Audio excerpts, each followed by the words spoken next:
नमस्कार, स्वागत है आप सबका। मैं हूं पुनीत पाठक और आप देख रहे हैं मेरा मध्य प्रदेश की खबरें विस्तार से जानते हैं। शुरुआत करते हैं इस समय मिल रहे अपडेट से। लॉकडाउन से ठप पड़ी अर्थव्यवस्था को पटरी पर लाने के लिए और रोजगार की चुनौती से निपटने के लिए मजदूरों का ख्याल करते हुए मध्य प्रदेश सरकार ने श्रम कानून में सुधार को लेकर बड़े ऐलान किए।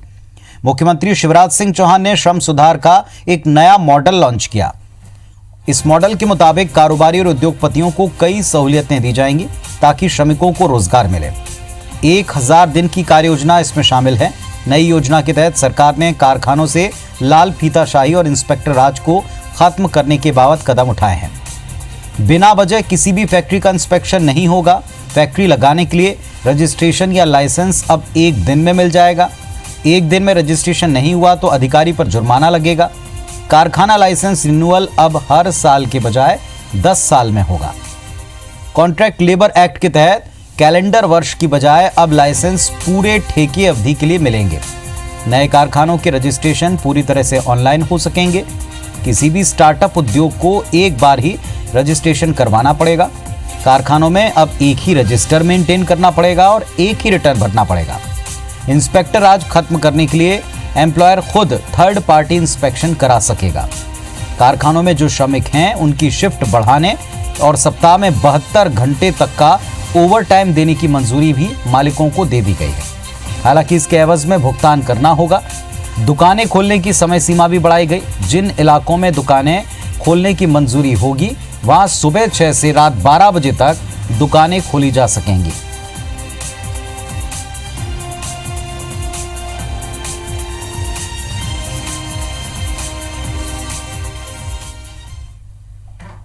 उद्योगों एवं व्यवसायों को, व्यापार को पुनः पटरी पर लेकर आना। अब पंजीयन या लाइसेंस उद्योग के लिए, निवेश के लिए, दुकानों के लिए, ठेकेदारों के लिए,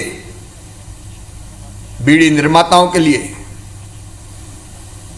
केवल 1 दिन में किया जाएगा। संशोधन की अधिसूचना जारी कर दी है। अगर संबंधित अधिकारी 1 दिन में पंजीयन नहीं करेगा तो उसको जुर्माना भरना पड़ेगा। और कोरोना संकट से बिगड़ी अर्थव्यवस्था सुधारने के लिए मध्य प्रदेश सरकार आने वाले दिनों में बॉन्ड का सहारा ले सकती है। सरकार को 20 से 30 साल के लिए बॉन्ड जारी कर अतिरिक्त संसाधन जुटाने का सुझाव दिया गया है। कोरोना के कारण आर्थिक संकट से निपटने के लिए गठित की गई आर्थिक सलाहकार समिति ने सरकार को यह अनुशंसा की है। बॉन्ड के लिए राज्य सरकार की कंपनियां, कॉरपोरेशन और बोर्ड शामिल होंगे। सरकार गारंटी देकर वित्तीय बोझ से बाहर हो सकेगी। हालांकि अनुशंसा पर मंथन करने के बाद ही सरकार कोई फैसला करेगी।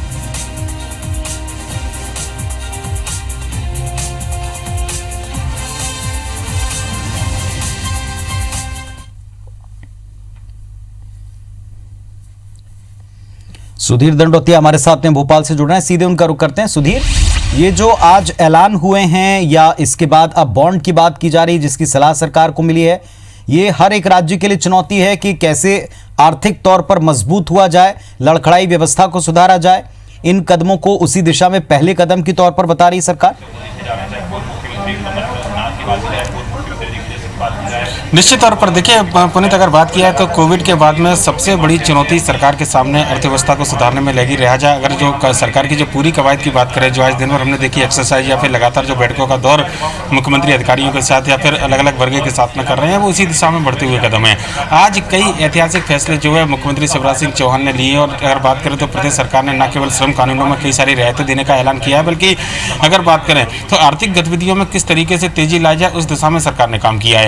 आज अगर बात करें तो जो लगातार अपने दर्शकों को हम खबर दिखा रहे थे कि किस तरीके से जो दुकानें हैं उनको खोलने की जो छूट है उसमें राहत दी गई है। सुबह 6 बजे से लेकर रात को 12 बजे तक जहां पर दुकान खोलने की अनुमति है वहां पर दुकानदार खोल सकते हैं। इसके अलावा इंस्पेक्टर राज खत्म करने की बात हो, कारखाने के अंदर जो एक ही रजिस्टर मेंटेन करने की बात हो, या फिर कम मजदूरों के साथ में ज़्यादा उत्पादन को लेकर जो रियायत औद्योगिक घरानों को देने की बात हो, ये लगभग उसी दिशा में बढ़ता हुआ कदम है जिससे कि अर्थव्यवस्था को पटरी में लाया जाए और संक्रमण भी ना फैले, इस बात का भी खास ध्यान रखा जाए। इसके अलावा बात करें तो अर्थव्यवस्था के अलावा आम नागरिकों को घर बैठे ज़्यादा सुविधा मिले, इस बात का भी खास ध्यान रखा जा रहा है। जो लोग सबसे ज़्यादा मध्य प्रदेश के अंदर निवास करते हैं, गरीबी रेखा के नीचे रहने वाले, उनका एक आजीविका का साधन सबसे बड़ा मनरेगा है। लिहाजा मनरेगा को लेकर भी मुख्यमंत्री शिवराज सिंह चौहान ने चर्चा की। प्रदेश के अंदर लगभग 14 लाख से ज़्यादा मनरेगा के रजिस्टर्ड मजदूर हैं, जिनको लगातार भुगतान का काम सरकार के द्वारा किया जा रहा है। आज जो वीडियो कॉन्फ्रेंस है उसके द्वारा ऐसे कुछ मजदूरों से चर्चा भी की गई और कुछ सुझाव भी सरकार के सामने निकल कर आए हैं। खासकर बात करें तो 15 दिनों के अंदर जो भुगतान किया जाता था, 10 दिनों के अंदर भुगतान किया जाए, लगभग इस तरीके की मांग जो है कुछ मजदूरों के द्वारा इस टेली कॉन्फ्रेंसिंग में की गई। इसके अलावा अगर बात करें तो जल संसाधन विभाग और बीजेपी टास्क फोर्स की बैठक में भी लगभग जो अर्थव्यवस्था को सुधारने के सुझाव हैं, इन तमाम बैठकों में इस बारे में विचार किया गया। और अभी भी न केवल सरकार बल्कि पुनीत में बीजेपी प्रदेश कार्यालय के अंदर यहाँ पर सरकार और संगठन दोनों मिलकर जो है अर्थव्यवस्था में सुधार को लेकर काम कर रहे हैं। और आप देखेंगे कि प्रदेश सरकार के जो मंत्री हैं, खासकर 2 मंत्रियों की बात करें, गोविंद सिंह राजपूत वो यहाँ पहुँचे हैं। इसके अलावा अंदर 2 मंत्री पहले से मौजूद हैं, जिनमें तुलसी सिलावट और जो कमल पटेल है वो अंदर मौजूद है। बीजेपी के प्रवक्ताओं के साथ में सरकार के कामकाज की जानकारी जो है वो लगातार दी जा रही है। देखें गोविंद सिंह राजपूत जो है वो अंदर उसी बैठक में जाते हुए यहाँ पर ना जो जानकारी हम लोग अभी अपने दर्शकों को बता रहे हैं, जब टेलीविजन पर बीजेपी के प्रवक्ता बैठे तो वो भी इस जानकारी को बेहतर तरीके से बताया जाए, इसको लेकर एक वर्कशॉप जो है वो छोटी सी यहाँ पर आयोजित की गई है, जिसमें बीजेपी के चुनिंदा प्रवक्ताओं के अलावा प्रदेश सरकार के मंत्रियों को बुलाया गया है। और अब तक सरकार के द्वारा जो कदम उठाए गए हैं, चाहे वो कोविड महामारी संक्रमण को रोकने को लेकर हो, चाहे मजदूरों की वापसी को लेकर हो, या किसानों की बेहतरी को लेकर हो, या फिर जिस बात पर अभी हम चर्चा कर रहे हैं प्रदेश की अर्थव्यवस्था सुधारने को लेकर हो, इन तमाम बिंदुओं पर चर्चा इस बैठक के दौरान की जा रही है। पर लेकिन आज का दिन ऐतिहासिक दिन और निश्चित तौर पर सरकार के लिहाज से अगर बात करें तो काफी महत्वपूर्ण बैठक। और जो बात हम कह रहे थे कि मंत्रियों की बैठक यहाँ पर चल रही है, नरोत्तम मिश्रा प्रदेश सरकार के जो मंत्री हैं पुनीत, वो यहाँ पर आए और देख सकते हैं कि गंभीरता इस पूरे मामले को लेकर सरकार से लेकर संगठन तक के सभी लोगों को है। लिहाजा ये जो तमाम एक्सरसाइज जो दिन भर से मंत्रालय से लेकर लगातार हम देख रहे हैं अधिकारियों के साथ, चाहे वो बैठक की बात हो या फिर किसी अन्य गतिविधियों के माध्यम से बात हो, ये एक सबसे बड़ी जो एक बात इस पूरे बैठक के दौरान लगातार आज चर्चा के दौरान मुख्यमंत्री से निकल कर आई है। ये अपने आप में एक बड़ा एक निश्चित तौर पर एक बड़ा कदम है। नरोत्तम मिश्रा है प्रदेश सरकार के मंत्री हैं। सर, एक बड़े श्रम कानून को लेकर तो निश्चित तौर पर देख सकते हैं कि बैठक में लेट आए हैं, तो लिहाजा पहले जो बैठक है उसमें शामिल होंगे। पर लेकिन आज का दिन बड़ा महत्वपूर्ण दिन माना जा रहा है मध्य प्रदेश में आर्थिक गतिविधि को लेकर सरकार के जो निर्णय हैं उन निर्णयों को लेकर, और काफी सारी रियायतें सरकार ने आज न केवल उद्योगिक घरानों को दी है बल्कि मजदूरों के हित में भी ध्यान रखते हुए पहले से लिक्विडिटी जुटाने के, फंड जुटाने के एक तरीके रहे और अब प्रदेश सरकार को भी सलाह दी गई है। क्या जो बैठक अभी हो रही है या आने वाले वक्त में होगी, सरकार इसी मंत्रिमंडल के, इतने छोटे मंत्रिमंडल के साथ में क्या इस फैसले की तरफ भी जा सकती है कि हाँ बॉन्ड्स दिए जाएं श्योरिटी के साथ में, ताकि उनसे फंड्स आएँ और आप विकास में लगा सकें?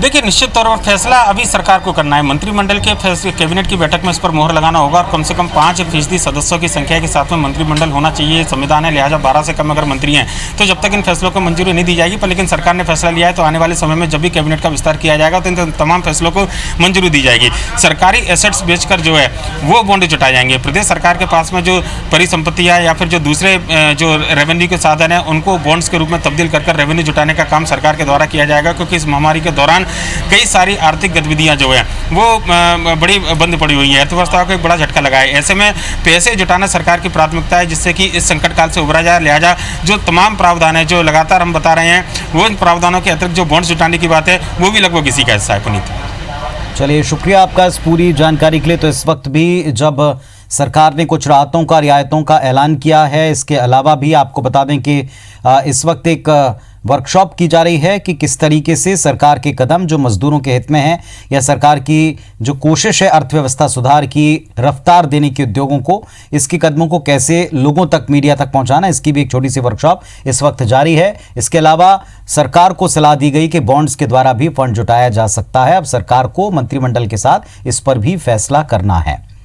आगे बढ़ते हैं। ग्वालियर चंबल में 16 सीटों पर होने वाले उपचुनाव को लेकर सिंधिया के समर्थक कांग्रेस के टारगेट पर हैं। कांग्रेस ऐसे सिंधिया समर्थकों की लिस्ट बना रही है जो कहीं ना कहीं उपचुनाव में कांग्रेस में भितरघात की जुगत में हैं। प्रदेश कांग्रेस कमेटी ने जिलों से आने वाली शिकायतों पर कार्रवाई शुरू कर दी है। मार्च के महीने में सियासी उठापटक के दौरान सिंधिया समर्थक 22 विधायकों के साथ करीब 100 बड़े नेता और पदाधिकारियों ने भी कांग्रेस छोड़ दी। इसके बाद कई ऐसे नेता अब भी कांग्रेस में हैं जिनकी आस्था सिंधिया या उनके समर्थक नेताओं से है। जब कांग्रेस कार्रवाई कर रही है तो बीजेपी कहती है कि इससे उपचुनाव के नतीजों पर असर नहीं आएगा। प्रदेश की 24 सीटों में से चंबल की 16 विधानसभा सीटों पर उपचुनाव के नतीजे तय करेंगे कि मध्य प्रदेश में मौजूदा सरकार रहेगी या बदलेगी। 24 बाई इलेक्शन होना है। उन 24 पर कांग्रेस की अर्जुन की तरह नजर है। ये काठ की हांडी एक बार चढ़ती है, हमारी पूरी तरह सब पर नजर है। अब ये बार बार ये धोखाधड़ी करना, इसकी पुनरावृत्ति नहीं हो सकेगी और आने वाले समय में कांग्रेस पुनः सत्ता में आएगी। देखिए, जहाँ तक कांग्रेस का सवाल है वो तो इस समय पूरी तरह डरे हुए भी हैं। और अब कांग्रेस अगर ये कहूँ कि चंबल ग्वालियर संभाग में और पूरे मध्य प्रदेश में ही वो प्रासंगिकता उनकी नहीं रही है, भगदड़ उसमें मची हुई है। और इसी का परिणाम यह है कि कांग्रेस जो है यहाँ विशेषकर चंबल संभाग में, ग्वालियर संभाग में उन लोगों के खिलाफ कार्रवाई करने जा रही है जिनको सिंधिया समर्थक समझ रहे हैं। मध्य प्रदेश में ब्लड प्लाज्मा थेरेपी उम्मीद की किरण बनकर सामने आई है। इंदौर में ब्लड प्लाज्मा थेरेपी से 2 कोरोना पॉजिटिव मरीज पूरी तरह स्वस्थ हुए हैं। प्रदेश में पहली बार प्लाज्मा थेरेपी से ठीक हुए इन मरीजों में एक इंदौर विकास प्राधिकरण के अफसर हैं और एक महिला सॉफ्टवेयर इंजीनियर। आईसीएमआर से अनुमति मिलने के बाद इंदौर के अरबिंदो अस्पताल में सबसे पहले ठीक हुए मरीजों के ब्लड प्लाज्मा से 4 कोरोना पॉजिटिव मरीजों का इलाज शुरू किया गया और अब उनको ठीक हुए 14 दिन का वक्त हो चुका है। कोरोना को हराकर घर पहुंच चुके आईडीए अधिकारी का कहना है कि अब वो पूरी तरह स्वस्थ हैं और दूसरे कोरोना संक्रमित मरीजों को अपना ब्लड प्लाज्मा डोनेट करना चाहते हैं। हालांकि जानकारों का मानना है कि कोरोना का ये प्रमाणिक इलाज नहीं है, लेकिन प्लाज्मा थेरेपी से लाभ मिल रहा है और इसे देखते हुए राज्य सरकार आने वाले दिनों में इस थेरेपी को और बढ़ावा देगी। मैं संक्रमित हो गया और मुझे अरविंदो हॉस्पिटल में प्लाज्मा थेरेपी दी गई। अगले 3-4 दिन में मेरे जो संक्रमण जो बहुत धीरे धीरे ठीक हो रहा था उसमें एकदम से बहुत गति आ गई और मैं ठीक होने लगा। प्लाज्मा देने के बाद में हमको 1 से 2 दिन में इनमें अच्छा क्लिनिकल इम्प्रूवमेंट मिला। हम इनके ऑक्सीजन की मात्रा कम करने में सक्सेस रहे और इनके ब्लड रिपोर्ट्स में ऑक्सीजन की मात्रा में निरंतर सुधार रहा। इस प्लाज्मा थेरेपी का हमने किसी भी प्रकार का कोई साइड इफेक्ट अभी नोट नहीं किया है। एकदम नई थेरेपी थी और आप सबको ध्यान होगा विगत 15 दिन पहले मैंने केंद्रीय स्वास्थ्य मंत्री से बात की तो उन्होंने सहमति दी थी, जिसके प्रयोग परिणाम अब आने लगे हैं। 3 पेशेंट हमारे ठीक हुए हैं अभी और आपने देखा मैंने उनसे चर्चा भी की। वो इंदौर में महात्मा गांधी मेडिकल कॉलेज में कल जारी हुए मेडिकल बुलेटिन के मुताबिक कोरोना के 18 नए मरीज सामने आए, जबकि 538 मरीजों की रिपोर्ट नेगेटिव रही है। जिले के मुख्य चिकित्सा और स्वास्थ्य अधिकारी डॉक्टर प्रवीण जड़िया के मुताबिक अभी तक 10,965 सैंपलों की जांच की गई, जिनमें से जिले में 1,699 लोग कोरोना पॉजिटिव पाए गए। कोरोना से अब तक 83 मौतें हुई हैं। बुधवार को ठीक हुए 104 लोगों को अलग अलग अस्पताल से डिस्चार्ज किया गया। इस तरह अब तक 595 मरीज ठीक होकर घर जा चुके हैं। वर्तमान में जिले में 1021 कोरोना पॉजिटिव मरीजों का उपचार जारी है। क्वारंटाइन सेंटर से अभी तक 1780 लोगों को कोरोना के लक्षण नहीं पाए जाने के बाद उनके घर भेजा है। प्लाज्मा थेरेपी के प्रयोग के बारे में डॉक्टर जड़िया ने बताया कि इस थेरेपी के प्रयोग से 2 मरीज ठीक होकर घर गए। ये थेरेपी एक मान्य थेरेपी है। जल्दी मेडिकल कॉलेज में भी इसका प्रयोग शुरू किया जाएगा।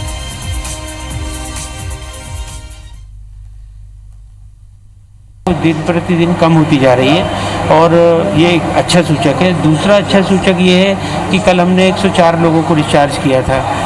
595 लोग अभी तक पूरी तरह से ठीक होकर अपने घर जा चुके हैं। थेरेपी का उपयोग हमारे यहाँ 2 मरीजों पर किया गया था और दोनों सकुशल कल डिस्चार्ज भी हो गए हैं। हम आने वाले समय इसमें पूरी तरह से कंट्रोल की स्थिति में है और शीघ्र ही हम इसे कंट्रोल में करेंगे। इंदौर में कोरोना पॉजिटिव मरीजों की संख्या भले ही 1,699 हो गई हो, लेकिन धीरे धीरे स्थिति में सुधार भी आ रहा है। मरीजों का रिकवरी रेट तेजी से बढ़ा है। 34% रिकवरी दर के साथ इंदौर जयपुर के बाद देश का दूसरा शहर रिकवरी के मामले में बना है। इंदौर में अभी तक कोरोना के 595 मरीज ठीक होकर घर जा चुके हैं। जिले में कोरोना के 1021 एक्टिव केस हैं। मृत्यु दर 12% से घटकर 4% पर आ चुकी है। इंदौर में कोरोना के अब तक 83 मरीज अपनी जान गंवा चुके हैं। कोरोना को लेकर गुरुवार को जिला प्रशासन, पुलिस और नगर निगम के अधिकारियों की एक संयुक्त समीक्षा बैठक हुई, जिसमें आगामी दिनों में कोरोना से निपटने की रणनीति बनाई गई। शहर की सुधरती स्थिति न बिगड़े, लॉकडाउन का सख्ती से पालन हो, इसके लिए पूर्व में जारी सभी पास निरस्त कर दिए गए। केवल आवश्यक सेवा में लगे लोगों को बाहर निकलने की अनुमति है। इंदौर में फंसे दूसरे राज्यों और शहरों के लोगों को वापस भेजने के लिए अब तक 4000 ई पास जारी किए जा चुके हैं। अधिकारियों के मुताबिक रोजाना आने जाने वालों के लिए जाने वालों के जो सैंपल हैं, इनकी टेस्टिंग क्षमता को बढ़ाया जा रहा है। बचे सैंपल्स अहमदाबाद भेजे जा रहे हैं। कोरोना एक वायरस है, जो टेस्टिंग भी होती है, जो टेस्ट किट में रहता है, निश्चित परसेंटेज ऑफ वायरस उस प्रतिशत से जब ज़्यादा होता है तो पॉजिटिव आता है पेशेंट, उस प्रतिशत से जब कम होता है तो नेगेटिव आता है। कोई भी ऐसा मेडिकल सर्टिफिकेट वायरस के मामलों को लेकर नहीं बन सकता है तकनीकी रूप से जो पूरी तरह से सही हो। मेरे ख्याल से अभी ऐसी कोई व्यवस्था वॉल्यूमिनस भी इतनी ज़्यादा है कि संभव ही नहीं है होना इस तरह की। पूरे शहर की समीक्षा की गई। इसमें मुख्य तौर पर उन क्षेत्रों में जहाँ पे कंटेनमेंट जोन्स हैं, हम जानते हैं कि 200 से ज़्यादा कंटेनमेंट जोन्स हैं, तो मुख्य तौर पे इन जोन को कम करने से पहले उसकी समीक्षा की जानी जरूरी है, ताकि ऐसा ना हो कि ख़त्म करने के बाद कोई व्यक्ति संक्रमित पाया जाए।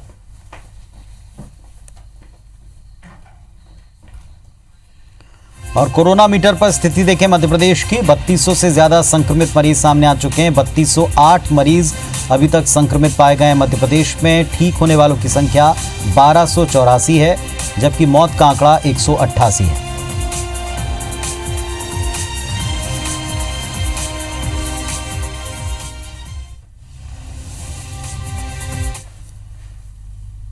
लॉकडाउन के तीसरे फेज में पालन करवाने के लिए प्रशासन सख्ती बरत रहा है और उसको लेकर पहले जारी सभी कर्फ्यू पास को निरस्त कर दिया है।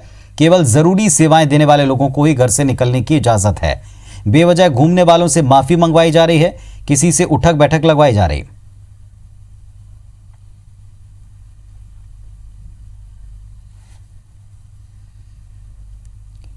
देश के अलग अलग राज्यों में फंसे मध्य प्रदेश के मजदूरों की घर वापसी का क्रम भी जारी है और इस कड़ी में कल से ग्वालियर चंबल अंचल के करीब 36,000 मजदूरों का आना इस इलाके में शुरू हो जाएगा। ये मजदूर अलग अलग श्रमिक स्पेशल ट्रेनों से अलग अलग दिनों में ग्वालियर पहुंचेंगे। सबसे पहली ट्रेन शुक्रवार को लुधियाना में फंसे मजदूरों को लेकर ग्वालियर आने वाली है। इसके बाद सूरत, अहमदाबाद से ट्रेन आने की संभावना है। ग्वालियर सांसद विवेक शेजवलकर ने स्वास्थ्य विभाग को बाहर से आने वालों की ठीक तरह से स्क्रीनिंग करने को कहा है। इधर इंदौर से भी एक श्रमिक स्पेशल ट्रेन चलाने की तैयारी है, जिसके बाद इंदौर रेलवे स्टेशन की सुरक्षा बढ़ा दी गई है। सभी प्लेटफॉर्म के एंट्री गेट बंद करके 1 नंबर से एंट्री देने की तैयारी है। दूसरे प्रदेश के मजदूरों को घर छोड़ने के लिए ट्रेन चलाने की तैयारी है। पश्चिम रेलवे ने इंदौर स्टेशन पर 5 रैक यानी 5 जोड़ी ट्रेनों को आपात स्थिति में चलाने के लिए तैयार रखने को कहा है।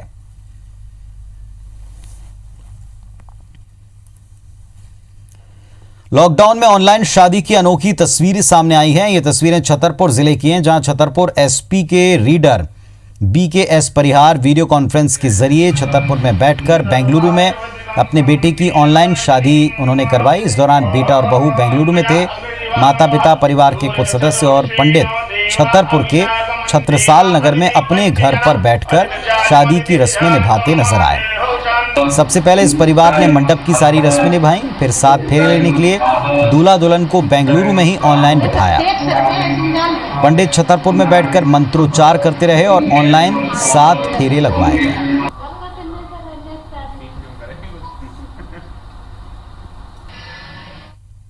मेरे छोटे बेटे की शादी ऑनलाइन करनी पड़ी और ऑनलाइन हम लोगों ने उसको आशीर्वाद दिया। आप कहाँ थी, अभी कहाँ थी? मैं छतरपुर में हूँ और दोनों बेटे मेरे बेंगलोर में, बड़े बेटे ने मेरे पूरा कार्यक्रम किया और हम लोग यहीं से अपना वीडियो कॉलिंग द्वारा शादी संपन्न। हमारे यजमान परिहार साहब हैं, उनके पुत्र की शादी जो है लंबे समय तक शुभ नहीं बन रही थी, इसलिए शुभ मुहूर्त में विवाह कराना अनिवार्य था। इसलिए हमको उसको वीडियो कॉलिंग के द्वारा या वीडियो रिकॉर्डिंग के द्वारा हमें शादी संपन्न करवाना। पंडित जी ने जो मंत्रोच्चारण किया है वो मेरे घर से वीडियो कॉलिंग के माध्यम से किया है और वहाँ जो लड़का बहू और हमारे बड़े बेटे और उनके साथी जो ITS छात्र थे वो बाराती बन के आए थे और उन्होंने शादी वहाँ से कराई है। देश के जवान, स्वास्थ्यकर्मी, डॉक्टर, सफाई कर्मी और शासकीय कर्मचारी अपनी जान की परवाह किए बिना लोगों की सेवा में दिन रात जुटे हैं। कोरोना की जंग में आपकी सेहत सुधारने में जुटे हैं, नियमों के पालन में जुटे हैं। खरगोन के बड़वा में भी एक ऐसा ही मामला दिखा। सिविल अस्पताल में कार्यरत state RI monitor Ravi Deshwali जब रोज सुबह अपने घर से लोगों की स्क्रीनिंग करने के लिए जाते हैं तो 6 साल की बच्ची घर के दरवाजे पर उनका बैग लेकर खड़ी रहती है। कहती कि पापा आज कोरोना को जरूर हरा कर आना। बेटी की ये बात सुनकर पिता रवि देशवाली काफी भावुक हो जाते हैं।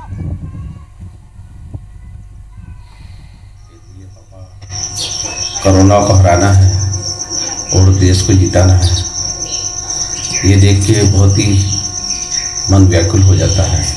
मैं अपने कर्तव्य का बोध करते हुए अपनी ईमानदारी पूर्वक अपने पद का कार्य का निर्वाह कर रहा हूँ। लोगों की सेवा में अपनी जिंदगी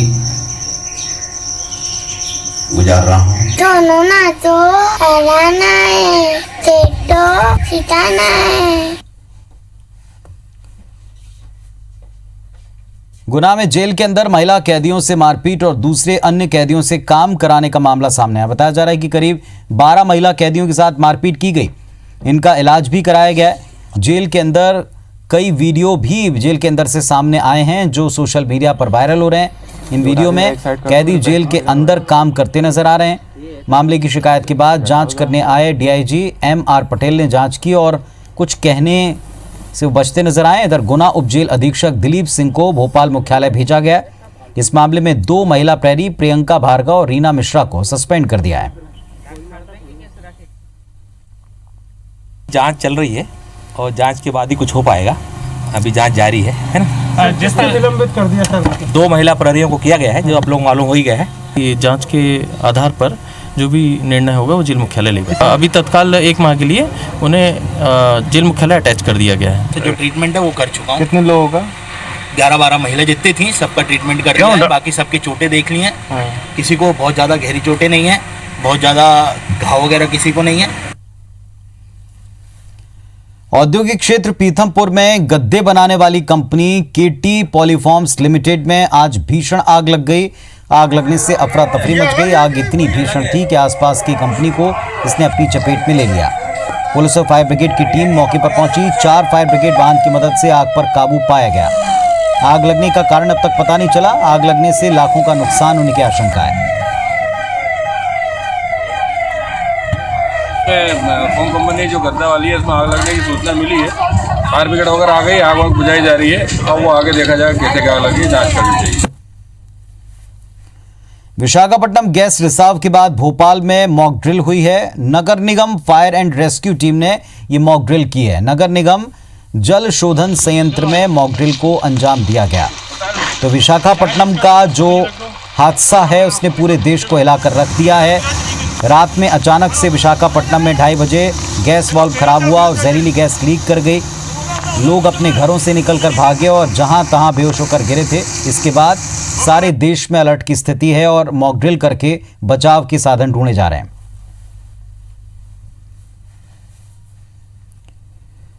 तो इस बुलेटिन में फिलहाल इतना ही। तमाम खबरों अपडेट्स के लिए आप देखते रहिए IBC 24। नमस्कार।